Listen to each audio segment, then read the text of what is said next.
Moi, en tant qu'avocat, j'ai le prisme sur une évolution depuis quelques années que les caisses de sécurité sociale, effectivement, ne veulent plus s'intéresser au service médical et vont directement chercher l'argent dans le portefeuille du médecin par la technique des indus. Alors c'est vrai que vous êtes un peu moins familier à l'hôpital parce que il y a peut-être des gens qui ont un exercice libéral à l'hôpital, mais c'est vrai que moi qui fais beaucoup d'accompagnement des praticiens, on s'aperçoit que quand j'ai débuté ma carrière il y a 25 ans, on était dans un partenariat, même de la défense avec les caisses, c'était le cœur naturel de celui qui peut donner un avis objectif sur des pratiques qui ne satisfont pas la caisse, c'était effectivement le Conseil de l'ordre, les sections des assurances sociales, où là il y avait un débat technique.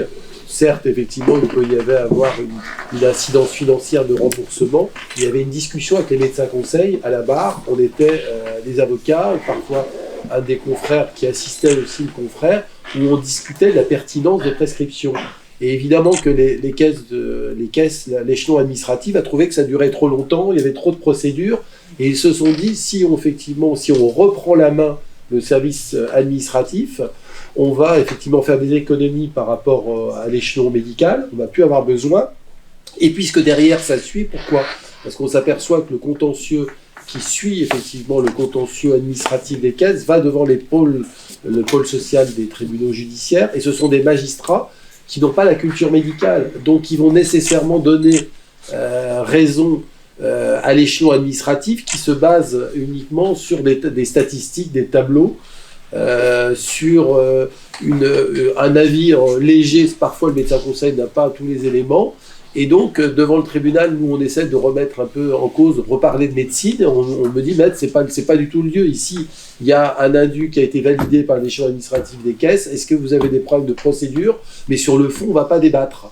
Donc on est privé d'un débat équitable qu'on avait avec ma voisine dans le cadre du débat logique qui était la section des assurances sociales, voire les commissions conventionnelles. Et c'est vrai que moi je suis très inquiet que vous soyez absorbé par l'échelon administratif, puisque c'est évidemment un recul des garanties qui étaient offertes tant aux prescripteurs qu'aux assurés sociaux, parce que parfois, même devant une plainte qui est déposée par la caisse, vous avez les patients qui viennent soutenir les médecins parce qu'ils considèrent que la vision est peut-être trop économique, n'est pas adaptée à l'offre de soins, etc. Bon, parfois, il m'arrive aussi de défendre des gens indéfendables, ça fait partie de mon métier, et que là, donc, on fait profil bas.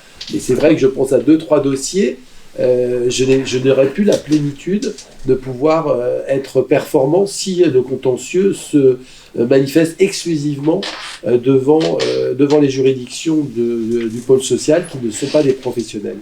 Autre nouveauté aussi, mais là par contre j'ai un peu de bémol dans le sens des caisses, c'est qu'aujourd'hui vous avez vu les centres on a parlé des centres de santé, mais qui sont plutôt responsables, ceux dont on parle.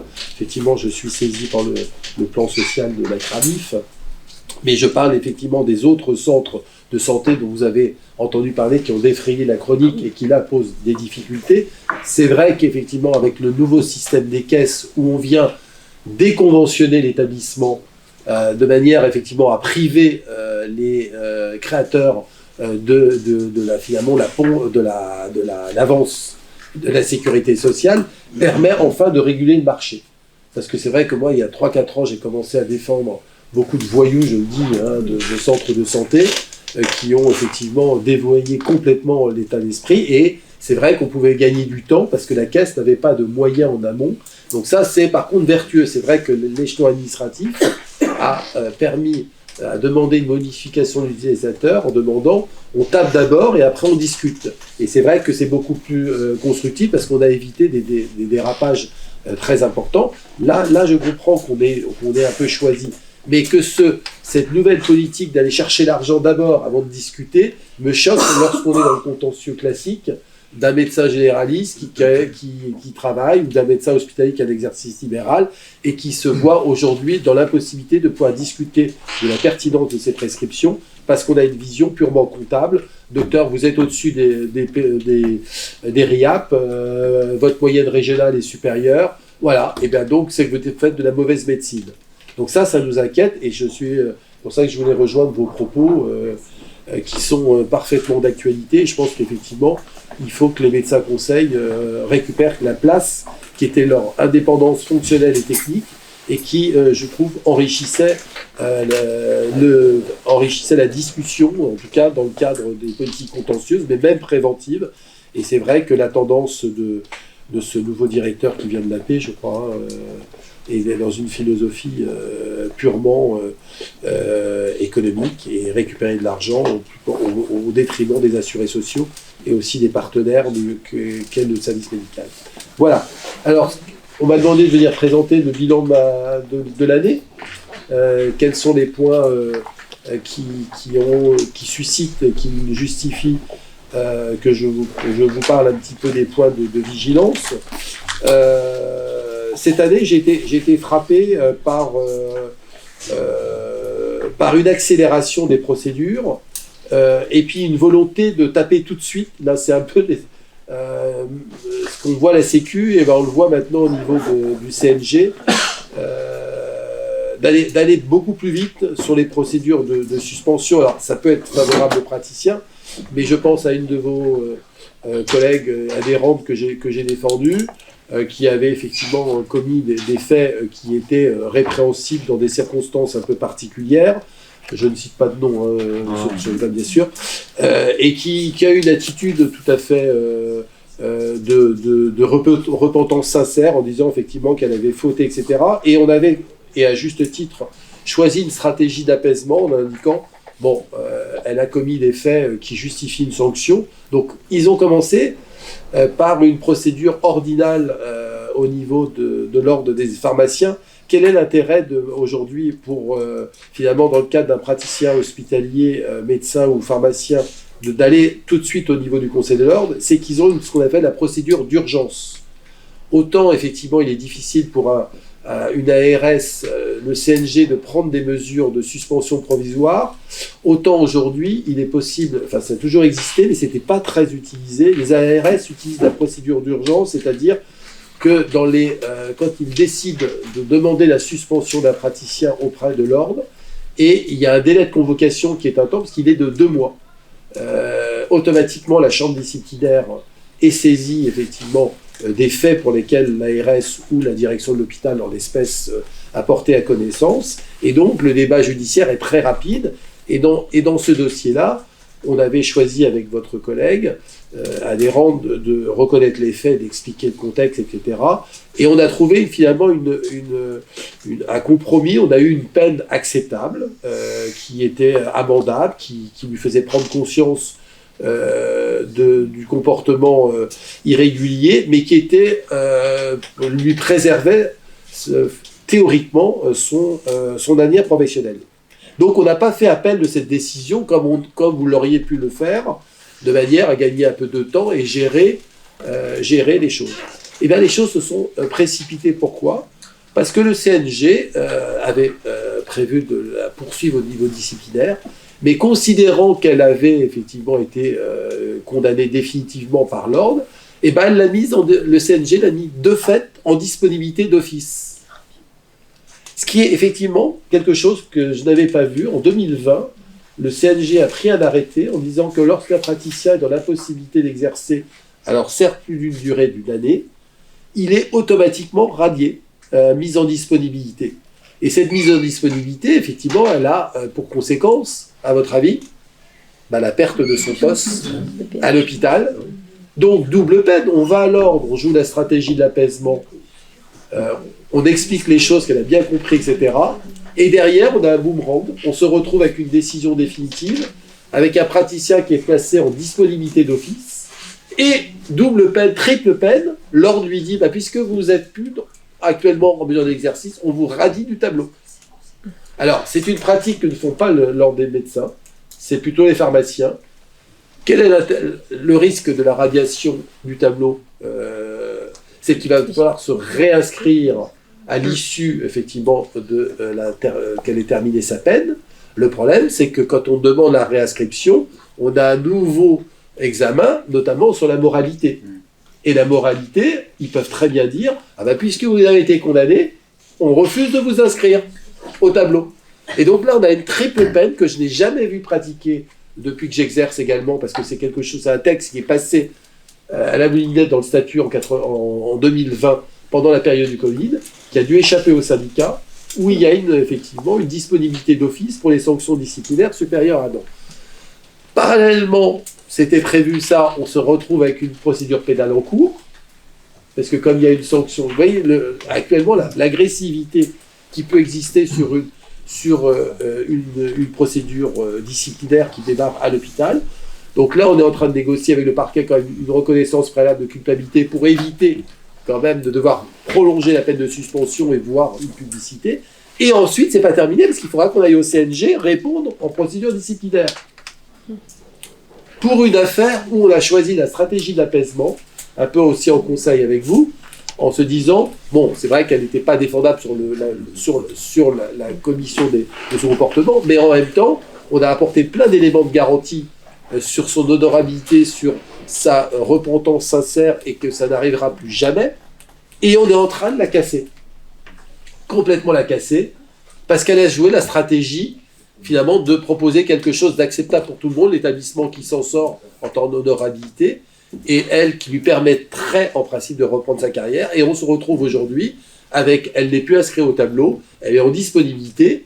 Est-ce qu'elle va pouvoir réintégrer cet établissement? Ça, c'est sûr que non. Donc ça veut dire qu'il va devoir peut-être quitter sa région parce qu'elle est dans une spécialité où elle n'a pas beaucoup de postes. Donc ça veut dire une perturbation énorme sur sa vie personnelle et familiale sur une affaire qui ne méritait pas un tel traitement. Donc manifestement, on a des instructions pour passer à l'offensive. Et donc on est, à mon sens, je vais aussi me muscler et ne plus proposer des stratégies d'apaisement. Lorsque je considère qu'on a tout intérêt finalement à faire traîner les choses pour essayer finalement peut-être de l'oublier. Et c'est ça qui n'était pas, et mon avis, c'était pas responsable. La stratégie d'apaisement, c'était de dire à l'établissement, on a compris le trouble.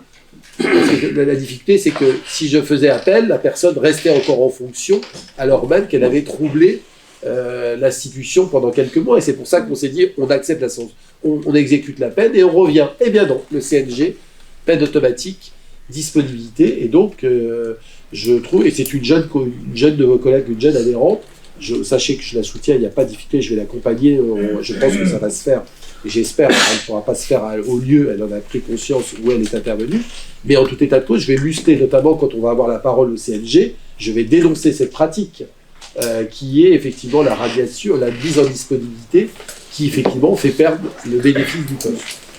Voilà ce que je voulais dire sur deuxième dossier que j'ai eu à traiter avec votre syndicat. C'est un praticien pareil qui était à l'occasion. Ça aussi, c'est très nouveau dans l'approche.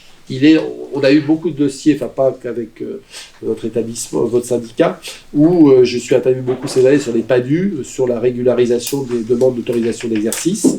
Et là, c'est typique, là, votre collègue que vous avez soutenu et que je soutiens, et j'espère avoir une décision favorable, eh bien, il a satisfait à toutes les obligations de stage et de complément de formation qui lui avaient été demandées par le CNG dans la première phase de sa demande de qualification, passé devant la commission statutaire, et on lui avait demandé, donc, il est passé en 2021, il avait 2 ans pour satisfaire, il est repassé, et 15 jours avant l'audience, c'est pour ça que vous m'avez appelé, ou 3 semaines, eh bien, on lui rajoute des dossiers. On lui dit, vous avez manqué à vos devoirs dans le cadre des urgences dans votre établissement. On lui rajoute des dossiers qui n'ont rien à... Ah ben, vous êtes là? Oui. Ah ben, cher docteur, je me suis permis de... Oui, il n'y a pas de problème. Voilà, parce qu'on n'a pas eu ce contact physique, j'en suis désolé. Et ben, j'étais extrêmement choqué. Et j'étais extrêmement choqué en tant qu'avocat, puisque ce praticien, et ben, vous êtes là, c'est encore mieux, avait répondu à toute l'attente et apporté les garanties de compétences, et on lui rajoute effectivement des dossiers supplémentaires, et surtout, comme vous le savez, docteur, on ne peut pas accéder au CNG dans le cadre de cette phase administrative, donc j'espère que vous aurez une décision favorable, mais c'est vrai qu'on a essayé de salir votre collègue en lui rajoutant des dossiers litigieux dans le cadre de sa prise en charge, où il a bénéficié d'une décision pénale pour les motifs que l'on n'a pas évoqués ici. Mais vous voyez, comme si l'établissement voulait se débarrasser à moindre frais en polluant le débat, alors que c'est un débat technique, et on vous rajoute des dossiers disciplinaires. Et donc je suis très heureux qu'on ait pu avancer. Je ne sais pas, vous étiez plutôt satisfait sur ce qui s'est passé. Surtout, vous n'avez théoriquement rien à craindre sur le plan de l'évaluation de votre pratique. Et pourtant, on est dans une machine qui est en train de broyer. Et surtout, il y a une violation de la transparence, de la sincérité. On est sur une procédure d'évaluation et on rajoute une procédure disciplinaire déguisée sans les garanties disciplinaires, puisque moi je ne peux présenter que des observations écrites, je ne peux pas, puisqu'on n'est pas dans un cadre disciplinaire, mais finalement ça revient même, parce que c'est pour vous, si par malheur on devrait faire recours, eh bien ça veut dire que vous ne pourriez pas commencer à travailler dans cette hypothèse. Donc c'est inadmissible. Dans la même situation pour un autre de vos collègues d'un autre syndicat, alors lui c'est extraordinaire, c'est un réfugié syrien, donc c'est totalement d'actualité, qui est un grand chef de service à Damas à l'époque. Évidemment qu'il arrive ici, on ne veut pas reconnaître son diplôme. Il se retrouve effectivement en tant qu'interne ou parfois attaché associé à la suppression du statut en 2023. Il opère actuellement dans tous les services d'urgence, mais il a 63 ans. Il remplit partout. Les ARS me disent il faut qu'il soit validé. Au CNG, on dit vous êtes trop vieux. Voilà. Non, mais ils ne l'ont pas dit comme ça. Ils l'ont pas dit comme ça. Ils n'ont pas validé sa qualification en disant votre diplôme en Syrie, le fait que vous interveniez même seul aux urgences de Guingamp, de Brest, de Rennes, c'est lui qui va encore faire le 25 et le 31. Et au CNG, on lui a dit que ce n'était pas suffisant parce qu'il n'avait pas des formations récentes théoriques. Et le théâtre de la semaine dernière m'a dit non, on est désolé, maître, mais on ne peut pas se substituer à la commission du CNG. On comprend, il rend service, mais on ne peut pas le. Vous voyez, il va bientôt valoriser ses droits à la retraite. Voilà. Et donc, on se retrouve avec des praticiens qui apportent un vrai service public et qu'on met de côté. Et donc, moi, je suis assez affolé parce que les théâtres me disent bien, mais maître, nous, on veut bien vous entendre, mais imaginez qu'il se passe une catastrophe. On se souviendra que c'est notre tribunal qui a validé sa qualification. Si le CNG ne l'a pas fait, pourquoi vous demandez au tribunal de le faire ? Il faut, voilà. Et c'est pour ça que c'est hyper important qu'on contrôle, et heureusement on a une représentation maintenant en disciplinaire. Qui vient d'arriver. Voilà, donc décidément aujourd'hui, chaque fois que je parle, c'est important. Et donc, sur la section disciplinaire, mais c'est vrai qu'il faut aussi, et je pense que votre syndicat doit aussi pouvoir essayer de récupérer des gens qui sont des gens extrêmement compétents dans leur spécialité, comme vous êtes tous, mais qui ont des reconnaissances institutionnelles et confraternelles pour que vous puissiez siéger dans ces commissions de qualification. C'est très important, parce que c'est vrai que c'est ça qui permet de pourvoir les postes dans les hôpitaux et surtout d'éviter la précarisation, parce que ce praticien, qu'est-ce qu'il a ? Il va travailler avec un salaire d'interne alors qu'il était chef de service dans un grand hôpital de Damas. Et il habite Paris, il me dit, c'est compliqué. C'est très très compliqué. Et c'est ça que la dérive institutionnelle, j'ai eu beaucoup de refus cette année de PADU. Alors là, il faut il y en a certains qui sont même allés faire la grève de la faim devant les grilles de l'avenue de Ségur pour qu'on examine simplement leur dossier. Et il y en a un auquel je pense, c'est encore inadmissible, un peu dans votre honneur, on lui a rajouté aussi. Ça passait, on lui a rajouté des affaires au dernier moment, une affaire effectivement d'attouchement, etc. Et il n'a pas été régularisé au dernier moment, c'est parce qu'il y a une enquête pénale en cours, alors qu'il avait obtenu l'accord de la commission des urgences. Et au dernier moment, la directrice du CNG a suspendu, elle n'a pas suivi la décision de la commission. Donc vous voyez qu'on est quand même dans une situation extrêmement conflictuelle, où on doit être particulièrement solidaire et être organisé. Voilà les dossiers que j'ai pu avoir à traiter en direct pour vous. Par rapport aux problématiques de harcèlement, effectivement, j'ai actuellement 5-6 mesures de suspension pour harcèlement sur la base finalement des rumeurs dans l'hôpital. Et c'est ça extrêmement. Alors, il y a quelques dossiers, les hôpitaux maintenant ont enfin compris qu'il était nécessaire d'envisager une enquête extérieure. Donc, il y a quelques hôpitaux qui commencent à travailler avec des cabinets externes. Mais on a vu quand même des catastrophes dans l'affaire d'Orange, où on avait fait appel à un prestataire extérieur, qui a été une catastrophe puisque le rapport a été totalement partial. Donc il faut se méfier. On a vu encore dans le cadre ça c'est plus politique, d'un cabinet de conseil qui avait été sélectionné par le gouvernement et qui s'est avéré être un système commandé pour tel ou tel cabinet. Mais c'est vrai qu'aujourd'hui, la tendance c'est on suspend et puis on voit plus tard et on met un cabinet d'audit. Là j'en ai eu un et c'est un peu gravissime aussi si je fais le lien. Alors ça peut être pas politiquement correct puisque je suis devant un syndicat, mais je sais que vous savez que un de vos syndicats partenaires, enfin pas directement, le syndicat des internes, a actuellement une pratique que je trouve quand même un peu contestable au niveau des signalements. Ils envoient un questionnaire à tous les internes du syndicat en disant « Est-ce que vous avez rencontré des difficultés, des pratiques d'harcèlement dans votre établissement ?» C'est un questionnaire anonyme. J'en suis au 10e praticien mis en cause à la suite de ce questionnaire. Voilà. Donc, l'interne dit j'ai pleuré, il y a un praticien qui m'a fait pleurer dans le service. J'ai un dossier en cours, je vous en parle. Le dossier est remonté à la direction de l'hôpital et l'hôpital a dit au praticien bon, docteur, on n'a vraiment rien, je sais contre vous, mais on a une telle pression du syndicat des internes. Ils exigeaient la suspension du praticien, sinon ils faisaient un communiqué de presse pour dire il n'y aura plus d'internes dans cet établissement francilien. Donc ça, je ne sais pas, vous en avez entendu parler de ce questionnaire, parce que si vous êtes chef de service, professeur, donc parce qu'effectivement, les établissements ont une trouille que de ne pas avoir d'interne, et donc ils prennent la décision sur la base de rumeurs. J'ai 2 internes là sur le 93, je vais le dire, sur Saint-Denis. Le praticien, il est pédiatre, il est suspendu depuis la semaine dernière, sur la base uniquement de 2 internes qui disent qu'ils ont pleuré pendant leur stage. Voilà, et donc le directeur au départ a soutenu, et puis ensuite le syndicat dit si vous ne suspendez pas pour une enquête indépendante, on fait un communiqué de presse. Le communiqué de presse est tombé, mon client est suspendu dans l'attente.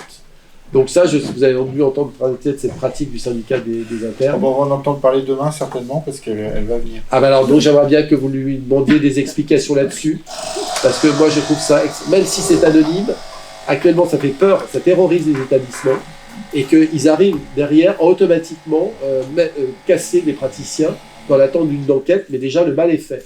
Moi, j'en suis au 3e recours gracieux, l'établissement me dit on va essayer de réintégrer, mais pour l'instant on calme et on suspend. Donc, et c'est pas le même syndicat. Je pense, oui. C'est le syndicat national des internes. C'est l'ISNI. Oui, c'est voilà. Alors, je trouve ça, c'est l'effet MeToo hôpital. Moi, je serais quand même que vous posiez quelques questions quand même. Il y a de la sincérité, c'est vrai il y a eu des affaires qui sont ressorties via ce canal, mais ce questionnaire anonyme envoyé dans tous les établissements de France en disant qu'est-ce que vous avez à dire sur votre stage. Et ensuite, alors vous verrez dans que je me suis fait communiquer leur charte, c'est au bout du deux internes dans le semestre, systématiquement, ils écrivent à l'établissement. Donc il suffit que 2 réclamations par semestre pour que ce soit une saisine et donc une convocation du praticien.